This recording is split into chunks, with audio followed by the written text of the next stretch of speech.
Welcome to ಸ್ಪರ್ಧಾ champion. Friends, ಈ ವಿಡಿಯೋದಲ್ಲಿ ನಾನು ಜುಲೈ 27ರ ಪ್ರಚಲಿತ ಘಟನೆಗಳ ಬಗ್ಗೆ ತಿಳಿಸ್ಕೊಡ್ತೀನಿ. ಈ ವಿಡಿಯೋ ಸ್ಟಾರ್ಟ್ ಮಾಡೋಕ್ಕಿಂತ ಮುಂಚೆ ನೀವು ನಮ್ಮ ಚಾನಲ್ನ ಸಬ್ಸ್ಕ್ರೈಬ್ ಮಾಡಿಲ್ಲ ಅಂತ ಹೇಳಿದ್ರೆ ಸಬ್ಸ್ಕ್ರೈಬ್ ಮಾಡ್ಕೊಳ್ಳಿ. ಹಾಗೆ ನಮ್ಮ ಎಲ್ಲ ವಿಡಿಯೋಗಳ ನೋಟಿಫಿಕೇಶನ್ಗಾಗಿ ಕೆಳಗೆ ಕಾಣಿಸುತ್ತಿರುವ ಬೆಲ್ ಐಕನ್ ಮೇಲೆ ಕ್ಲಿಕ್ ಮಾಡಿ. ಬನ್ನಿ ಫ್ರೆಂಡ್ಸ್, ಈಗ ವಿಡಿಯೋವನ್ನ ಸ್ಟಾರ್ಟ್ ಮಾಡೋಣ. ನಿನ್ನೆ ಕೇಳಿದ ಪ್ರಶ್ನೆಗೆ ಉತ್ತರ. ಫಸ್ಟ್ ಕ್ವಶನ್, ತಾವರ್ ಚಂದ್ ಗೆಹ್ಲೋಟ್ ಯಾವ ರಾಜ್ಯದ ಪ್ರಸ್ತುತ ರಾಜ್ಯಪಾಲರು? ಫ್ರೆಂಡ್ಸ್, ಇದಕ್ಕೆ ಸರಿಯಾದ ಉತ್ತರ ಕರ್ನಾಟಕ. ತಾವರ್ ಚಂದ್ ಗೆಹ್ಲೋಟ್ ಅವರು ಕರ್ನಾಟಕದ ಪ್ರಸ್ತುತ ರಾಜ್ಯಪಾಲರು.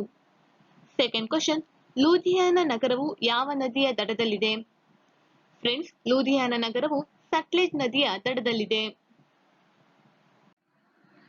Which institute has launched a technology innovation hub, C3I Hub, to find cybersecurity solutions for anti-drones technologies?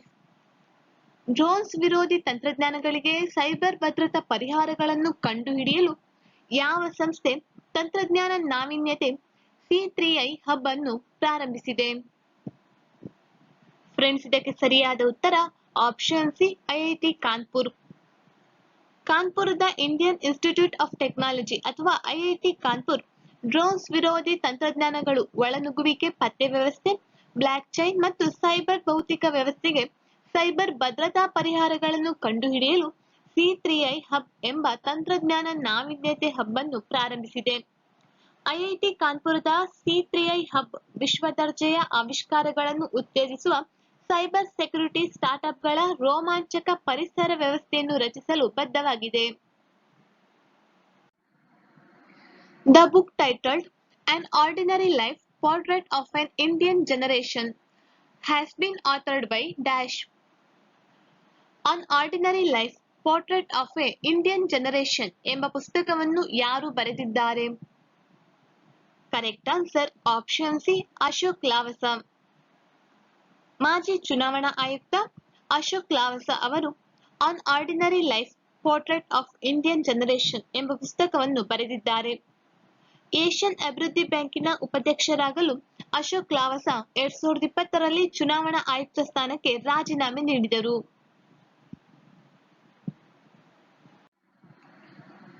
Saikom Mirabai Chanu has opened India's medal tally at the ongoing Tokyo Olympics 2020 by winning a silver medal. She represents the country in which event? ಸೈಕೋಮ್ Mirabai Chanu ನಡೆಯುತ್ತಿರುವ Tokyo Olympics 2020ರಲ್ಲಿ ಬೆಳ್ಳಿ ಪದಕ ಗೆಲ್ಲುವ ಮೂಲಕ ಭಾರತದ ಪದಕವನ್ನು ಗಳಿಸಿದ್ದಾರೆ. ಅವರು ಯಾವ ಘಟನೆಯಲ್ಲಿ ದೇಶವನ್ನು ಪ್ರತಿನಿಧಿಸುತ್ತಾರೆ? Correct answer option A, weight lifting. July 24ರಂದು ಟೋಕಿಯೋ 2020 ಒಲಿಂಪಿಕ್ಸ್ನಲ್ಲಿ ಭಾರತದ ace weight lifter Saikhom Mirabai Chanu ಮಹಿಳಾ 49 ಕೆಜಿ ವಿಭಾಗದಲ್ಲಿ ಬೆಳ್ಳಿ ಪದಕವನ್ನು ಗೆದ್ದಿದ್ದಾರೆ. ಟೋಕಿಯೋದಲ್ಲಿ ನಡೆಯುತ್ತಿರುವ ಒಲಿಂಪಿಕ್ಸ್ ಗೇಮ್ನಲ್ಲಿ ಭಾರತಕ್ಕೆ ಇದು ಮೊದಲ ಪದಕವಾಗಿದೆ. ಚೀನಾದ ಝಿಹುಯಿ ಚಿನ್ನವನ್ನು ಗಳಿಸಿದ್ದು ಒಟ್ಟು 210 ಕೆಜಿ. ಇದರೊಂದಿಗೆ ಅವರು ಹೊಸ ಒಲಿಂಪಿಕ್ ದಾಖಲೆಯನ್ನು ರಚಿಸಿದ್ದಾರೆ. ಇಂಡೋನೇಷ್ಯಾದ ವಿಂಡಿ ಕ್ಯಾಂಟಿಕಾ ಐಸ್ ಒಟ್ಟು 194 ಕೆಜಿ ತೂಕದೊಂದಿಗೆ ಕಂಚನ್ನು ಗೆದ್ದಿದ್ದಾರೆ. When is the Kargil Vijay Diwas celebrated? ಯಾವಾಗ ಕಾರ್ಗಿಲ್ ವಿಜಯ್ ದಿವಸ್ ಅನ್ನು ಆಚರಿಸಲಾಗುತ್ತದೆ? ಫ್ರೆಂಡ್ಸ್, ಇದಕ್ಕೆ ಸರಿಯಾದ ಉತ್ತರ option A, July 26. Kargil Vijay Diwas ಅನ್ನು ಕಾರ್ಗಿಲ್ ಸಂಘರ್ಷದಲ್ಲಿ ಪಾಕಿಸ್ತಾನದ ವಿರುದ್ಧ ಭಾರತದ ವಿಜಯವನ್ನು ಗುರುತಿಸಲು 1999ರಿಂದ ಪ್ರತಿ ವರ್ಷ ಜುಲೈ 26ರಂದು ಆಚರಿಸಲಾಗುತ್ತದೆ. ಹಾಗೆ ಈ ದಿನವನ್ನು ನಮ್ಮ ಕಾರ್ಗಿಲ್ ಯುದ್ಧದ ವೀರರಿಗೆ ಸಮರ್ಪಿಸಲಾಗಿದೆ ಮತ್ತು ಯಶಸ್ವಿ ಆಪರೇಷನ್ ವಿಜಯ್ ಅವರ ಹೆಸರನ್ನು ಇಡಲಾಗಿದೆ. ಜುಲೈ 26, 1999ರಂದು ಕೊನೆಗೊಂಡ ಆಪರೇಷನ್ ವಿಜಯ್ ಮತ್ತು ಕಾರ್ಗಿಲ್ ಯುದ್ಧದ ದೃಷ್ಟಿಯಿಂದ ಇದನ್ನು ಆಚರಿಸಲಾಗುತ್ತದೆ. ಆಪರೇಷನ್ ವಿಜಯ್ ಕಾರ್ಗಿಲ್ನಲ್ಲಿರುವ ಭಾರತೀಯ ಭೂಪ್ರದೇಶದಿಂದ ಪಾಕಿಸ್ತಾನಿ ಒಳನುಸುಳುವನ್ನು ಹೊರಹಾಕಲು ಪಾಕಿಸ್ತಾನದ ವಿರುದ್ಧ ಭಾರತದ ಆಕ್ರಮಣಕ್ಕೆ ನೀಡಲಾದ ಕೋಡ್ ಹೆಸರು.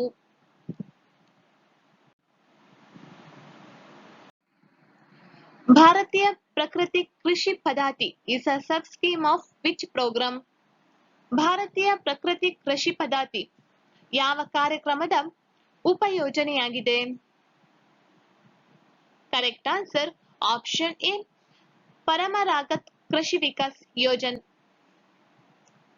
ಕೇಂದ್ರ ಸರ್ಕಾರವು 2020-21ರಿಂದ ಭಾರತೀಯ ಪ್ರಕೃತಿ ಕೃಷಿ ಪದ್ಧತಿಯನ್ನು ಪರಮರಾಗತ್ ಕೃಷಿ ವಿಕಾಸ್ ಯೋಜನೆಯ ಉಪಯೋಜನೆಯಾಗಿ ಜಾರಿಗೆ ತರುತ್ತಿದೆ. ಇದು ಸಾಂಪ್ರದಾಯಿಕ ದೇಶೀಯ ಪದ್ಧತಿಗಳನ್ನು ಉತ್ತೇಜಿಸುವ ಗುರಿಯನ್ನು ಹೊಂದಿದೆ. Gaon Buras is a term associated with the administration system of which state? ಗಾಂವ್ ಬುರಾಸ್ ಯಾವ ರಾಜ್ಯದ ಆಡಳಿತ ವ್ಯವಸ್ಥೆಗೆ ಸಂಬಂಧಿಸಿದ ಪದವಾಗಿದೆ? Correct answer option A Assam. ಜಿಲ್ಲಾಡಳಿತದ ಗ್ರಾಮ ಮಟ್ಟದ ಕಾರ್ಯಕರ್ತರಾದ ಗಾಂವ್ ಬುರಾಸ್ ಅವರನ್ನು ಗಾಂವ್ ಪ್ರಧಾನ್ಸ್ ಎಂದು ಕರೆಯಲಾಗುವುದು ಎಂದು ಅಸ್ಸಾಂ ಕ್ಯಾಬಿನೆಟ್ ಪ್ರಕಟಿಸಿತು. ಬ್ರಿಟಿಷರು ಹಳ್ಳಿಯ ಅತ್ಯಂತ ಹಿರಿಯ ವ್ಯಕ್ತಿಯನ್ನು ಮುಖ್ಯಸ್ಥರಾಗಿ ನೇಮಿಸಿದ್ದರು. ಇವರು ಭೂಮಿ ಮತ್ತು ಆದಾಯಕ್ಕೆ ಸಂಬಂಧಿಸಿದ ವಿಷಯಗಳನ್ನು ನೋಡಿಕೊಳ್ಳುತ್ತಾರೆ.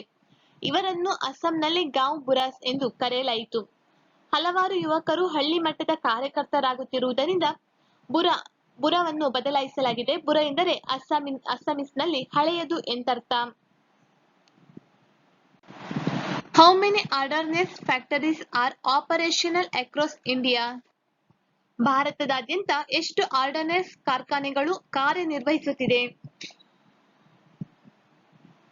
ಸರಿಯಾದ ಉತ್ತರ ಆಪ್ಷನ್ ಬಿ 41. ಅಗತ್ಯ ರಕ್ಷಣಾ ಸೇವೆಗಳ ಮಸೂದೆಯನ್ನು ಇತ್ತೀಚೆಗೆ ಲೋಕಸಭೆಯಲ್ಲಿ ಮಂಡಿಸಲಾಯಿತು.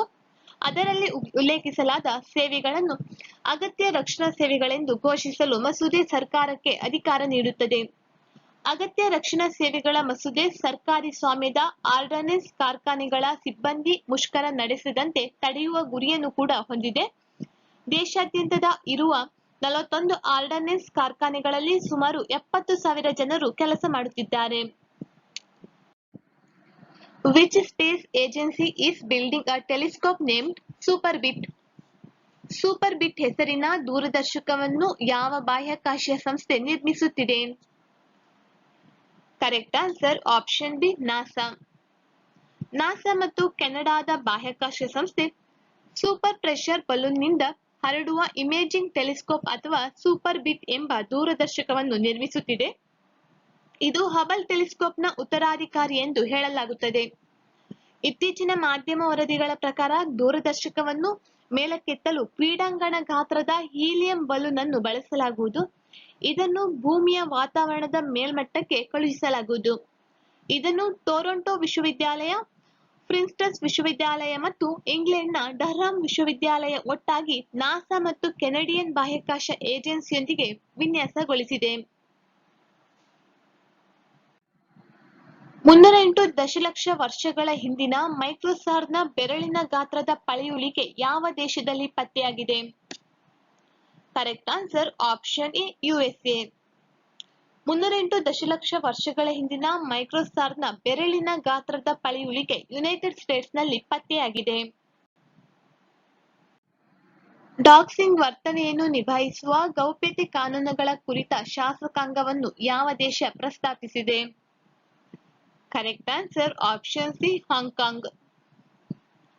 ಹಾಂಗ್ಕಾಂಗ್ನ ಶಾಸಕಾಂಗವು ಡಾಕ್ಸಿಂಗ್ ನಡವಳಿಕೆಯನ್ನು ನಿಭಾಯಿಸುವ ಶಾಸನವನ್ನು ಪ್ರಸ್ತಾಪಿಸಿದೆ.